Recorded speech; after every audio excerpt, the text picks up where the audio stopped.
नमस्कार दर्शक बंधु माने मु आपण मानकु मो चैनल भल कथारे स्वागत जनाउछि। दर्शक बंधु माने निजर महत्व बढ़ावा पई 18टी उपाय कोन आपण माने जानिछंती आसंतु ताहा उपरे जानिबा। दर्शक बंधु माने सबुठु एक नंबर उपायटी होछि अन्य मानक आगरे निजर प्रशंसा करंतु नाही। नंबर 2 काहाकू आवश्यकता ठारू अधिक समय दियंतु नाही एवं अन्य पाई सबु समय रे उपलब्ध रुहंतु नाही। यहा कले आपनकू समस्ते हालुकारे नेबे। 3 निजर पर्सनालिटी को ठीक करंतु भलो किंबा सफा वस्त्र पिंधंतु एवं सबु बेले भलो दिसिबा पई प्रयास करंतु। 4 निज कथारे अटल रहबा सिखंतु जहा कहिबो ताकू पूर्ण अवश्य करंतु।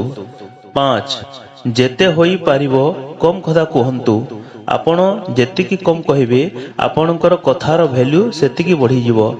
जदि आपण अत्यधिक कथा कहंती तो लोक माने आपणक कथा को सीरियसली नै न थांती एवं आपणकर कथा को केही गुरुत्व दियंती नाही। 6 काहाकू नियर सबु कथा कहंतु नाही। जेबे भी काहा सहित कथा होंती तो सामनारे थिबा व्यक्तिर इंटरेस्ट हिसाब रे कथा कहंतु। जदि सेही मनिष आपणक विषय रे किछि पचारि थाए तो एते ही कुह जेतिकी आवश्यकता अटे ताकू सबु डिटेल्स दियंतु नाही नहले सेही मनिषटी आपणक ठारे शीघ्र बोर होई जिवो।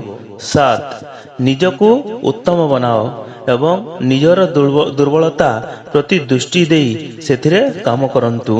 निजर कंफर्ट जोन रु बाहरंतु जेते बेले आपण निजको भलो बनाई थांती एवं जीवन रे किछि हासिल करि नियंती तो लोक माने स्वयं ही आपणको महत्व देवा आरंभ करि देबे। 8 जदि आपण सबु बेले अन्य को खुशी करिया पई लागु थांती एवं तांको पई निजर अधिक समय नष्ट करि थांती तो लोक मानको लागि थाए जे आपणको पाखरे किछि काम नाही एवं सेमाने आपणको महत्व दियंती नाही सेति पई निजर समय को नष्ट करंतु नाही। 9 निजर वैल्यू बढ़ाइबा पई हेले आपण सर्वप्रथमे निजे निजर वैल्यू करिबा सिखंतु।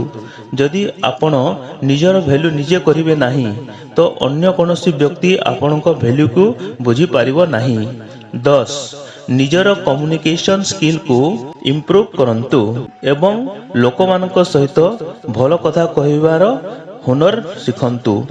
जेबे भी काहा सहित कथा हेउछंती बुझी विचारी कथा हुंतु एपट सेपट कथा कहंतु नाही। निजर शब्द को भावी चिंती व्यक्त करंतु आपणक कथा रो प्रभाव सामना रे थिवा व्यक्ति को कोन पड़िबो ए कथार ध्यान दियंतु। 11 किछि लोकंक अभ्यास थाए कि निजर प्रशंसा निजे करिबा जदि आपण मध्य एमंत करंती तो आपणक वैल्यू मध्य कमी जिवो। 12 अन्य काहा उपरे निर्भर रहंतु नाही निजर किंबा निज जीवनर डिसीजन निजे नियंतु एवं अन्य काहाठू बेसी किछि आशा रखंतु नाही कारण जेबे आपण काहा ऊपर निर्भर रहंती तो अन्यर नजर रे आपणकर महत्व कम हो जाय थाए। बहुत थर तो यह निजर सेल्फ रेस्पेक्ट पर्यंत आसीन जाय थाए सेति पई काहा ऊपर निर्भर रहंतु नाही। 13 अन्य काहा पई बेसी अवेलेबल रहंतु नाही। जेबे मध्य कोनोसी व्यक्तिर आपणक आवश्यक पड़िबो तो आपण शीघ्र पहुंची जानती तो यह करिबा द्वारा सेही व्यक्ति आपणकर महत्व को बुझी पारे नाही एवं गुरुत्व देव नाही। यार सीधा कारण हेउची जे जदि जे जो जिनिस बेसी अवेलेबल रही थाए तार मूल्य कम होई थाए एवं जो जिनिस आवश्यक ठारू कम होई थाए तार मूल्य अधिक होई थाए। नंबर 14 मने रखंतु आपणको अल्परु अल्प कथा कहिबार अछि एमिति कहिबार अछि कि आपणक कथा सुनुथिबा व्यक्ति आपणक ठारे इंप्रेस होई जिवो। जदि कोनोसी दुईटी व्यक्ति तांको मध्य कथा हेउछंती तो मझिरे पड़ी कि कहंतु नाही। जदि कोनोसी व्यक्ति आपणकर राय मागंती तो उत्तर दियंतु। 15 नंबर रे होची स्मार्ट होंतु जेबे मध्य जो व्यक्ति माने आपणको बेसी गुरुत्व दियंती नाही ଏବଂ ଆପଣଙ୍କୁ କମ୍ ବୁଝନ୍ତି ସେହି ଲୋକମାନେ ନିଜର କାମ ହାସଲ କରିବା ପାଇଁ ଆପଣଙ୍କ ଠାରେ ଅଚାନକ ଭଲରେ କଥା ହୋଇଥାନ୍ତି। ସେହି ସମୟରେ ଆପଣମାନେ ବହୁତ ବିନମ୍ରତା ସହିତ ସେ କାମ ପାଇଁ ମନା କରିଦିଅନ୍ତୁ। ଯେତେବେଳେ ସେମାନେ ଆପଣଙ୍କର ମୂଲ୍ୟ ଜାଣିପାରିବେ, ଏହାର ଅର୍ଥ ଏହା ନୁହେଁ ଯେ ଆପଣ କାହାକୁ ସାହାଯ୍ୟ କରିବେ ନାହିଁ। ଯିଏ ଆପଣଙ୍କର ଭ୍ୟାଲ୍ୟୁକୁ ବୁଝିଥାଏ ତାକୁ ସାହାଯ୍ୟ କରନ୍ତୁ, କିନ୍ତୁ ଯିଏ ନିଜ ସ୍ୱାର୍ଥ ପାଇଁ ଆପଣଙ୍କୁ ମନେ ପକାଇଥାଏ ଆପଣ ତାକୁ ମନା କରି ଶିଖିବା ଉଚିତ। ନମ୍ବର 16, ଗୋଟିଏ ସଫଳ ବ୍ୟକ୍ତିର ମୂଲ୍ୟ ସବୁଠାରୁ ଅଧିକ ହୋଇଥାଏ। ଏକ ଅସଫଳ ବ୍ୟକ୍ତିକୁ କେହି ଗୁରୁତ୍ୱ ଦିଅନ୍ତି ନାହିଁ। ସେଥିପାଇଁ ନିଜ ଜୀବନରେ ସଫଳତା ହାସିଲ କରନ୍ତୁ। ଆପଣ ଯେଉଁ ଦିନ ସଫଳ ହୋଇଯିବେ ସେହି ଦିନ ଆପଣଙ୍କ ମୂଲ୍ୟ ବଢ଼ିଯିବ।